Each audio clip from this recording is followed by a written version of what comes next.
guys, welcome back to Grave Reviews. My name is Chris, and today I'm talking about Hellraiser II, Hellbound, or Hellbound, Hellraiser II. It's one or the other. I don't. Hell, something with hell. Okay, sequel to the 1987 Clive Barker classic Hellraiser, which is why this one is called Hellraiser II. Glad we were able to clear that all up and make perfect sense. Anyways, I digress, guys. This one is directed by Tony Randel, produced by Clive Barker. This movie expands the lore quite a bit from the first one. So this movie directly follows Hellraiser. You see Julia's return. We still have Ashley Lawrence in there as our main character. The Cenobites return with Pinhead, and some new Cenobites are created.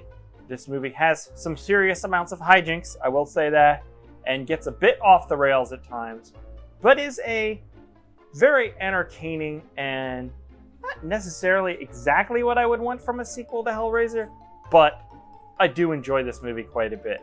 The movie starts out on similar kind of vibes and tones of the first one, although when we are shown Doug Bradley being turned into Pinhead at the beginning, there's already hints of differences here with the music. Like there's a montage, and there's a few montages in this movie where you get this music that feels way different than the score from the original and gives it a way different tone.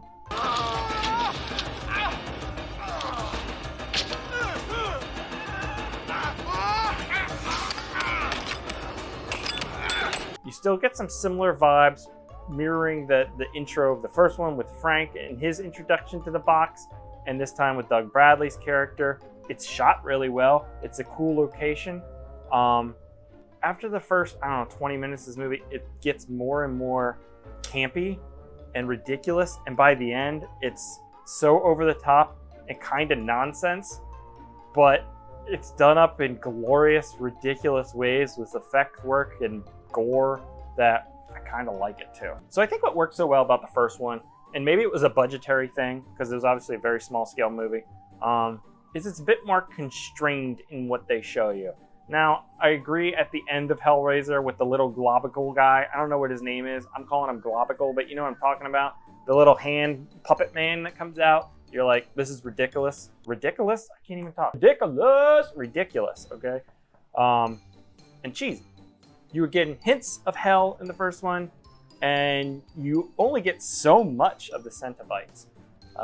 This one, you're given a lot of hell. You're introducing Leviathan, so even more lore, which starts to explain the Cenobites in ways. They lose their mystique in some ways. It makes them not as cool. You get to see how a Cenobite is made with Chenard, and it's ridiculous and nonsense. Like, the effects are fun, but from a story standpoint, it's nonsense.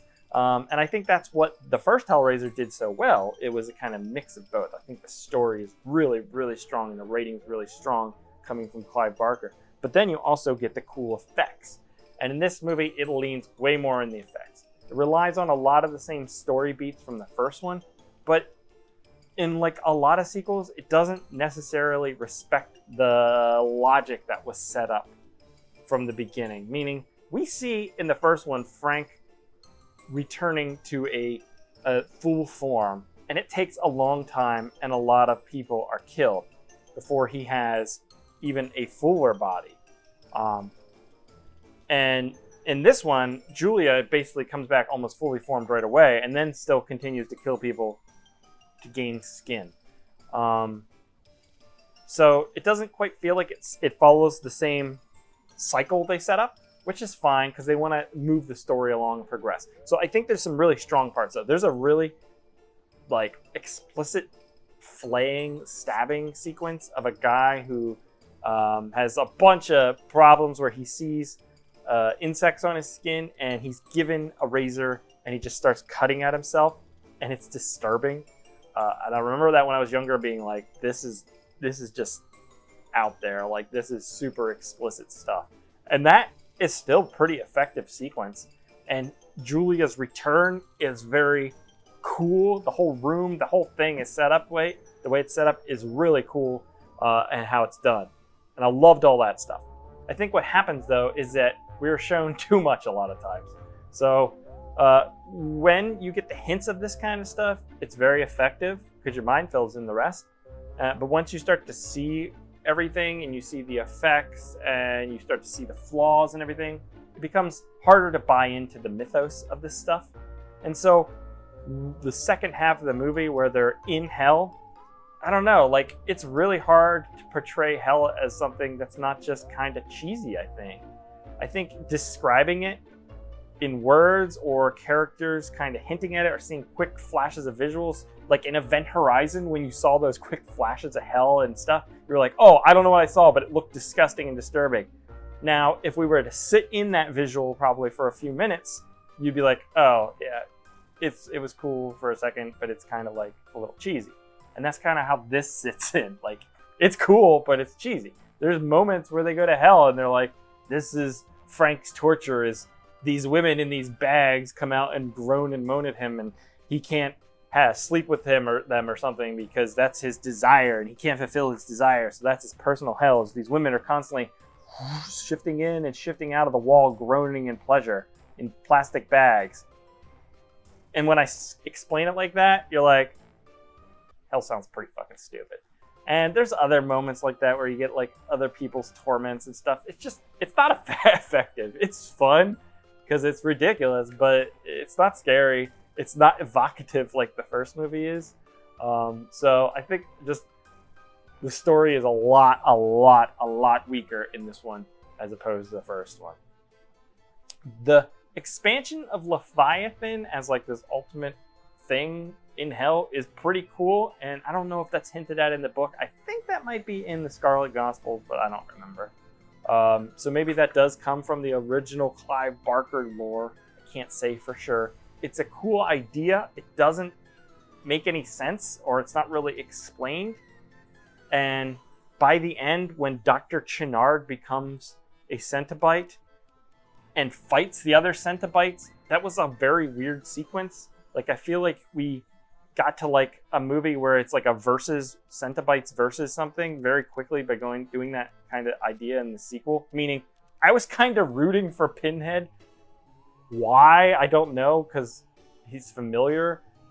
But it was weird, like the viewers pitting the Cenobites versus a new Cenobite, and like, why are we doing this? Like, how does this affect Ashley's story, which is I thought what the movie was about, but it feels more like they're starting to shift the Hellraiser series into be more about the Cenobites than the characters interacting with the Cenobites, which is what the first one is.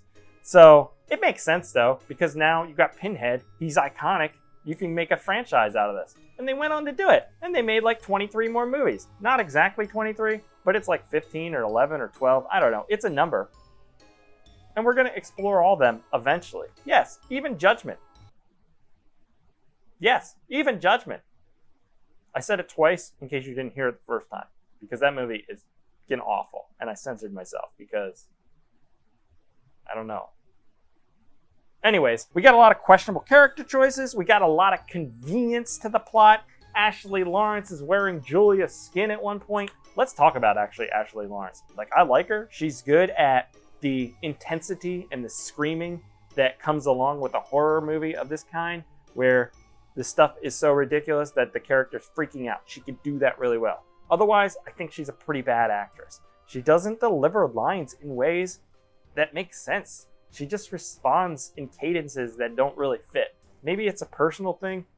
I don't know. Not the biggest fan of her acting, but like I said, when things ramp up and she needs to scream and look intense, she does that stuff very well. So I don't understand the ending. I'm not gonna lie. Dr. Chenard gets his little spiky thing stuck in the ground. The girl solves the puzzle, which turns Leviathan to stuff, and Chenard's gone, and then they're outside, and I don't understand. It's just kind of like, well, I guess we're gonna wrap it up, so solve a puzzle, because everything's a puzzle, and then bada bing, bada boom, Cenobite gone. Yet Pinhead still lives on, sort of, but Chenard never comes back up in the series. At least I don't remember if he does. Maybe he does in Hellraiser 13, Revenge of Dr. Chenard. Not sure if I saw that one. So, I like it. Not nearly as much as Hellraiser 1, but it does continue at least some of the feeling of the first one. some similar visuals with the Hell stuff, the hospital, some of the soundtrack returning characters with Ashley Lawrence. Pinhead obviously looks the same. And then after this, the series seems to go and completely focus on Pinhead and to the lesser extent, Cenobites, where they get creative with new ones. So it's a good time. I enjoy it. It's got a lot of positives, but the storytelling, nowhere near as good as the first one. So it's still a pretty fresh movie. I still will always recommend it. I think I'll give it a 7 out of 10. Not the classic of the first one, but a semi-worthy successor to it. So if you haven't seen Hellraiser, go watch Hellraiser and then watch Hellraiser 2.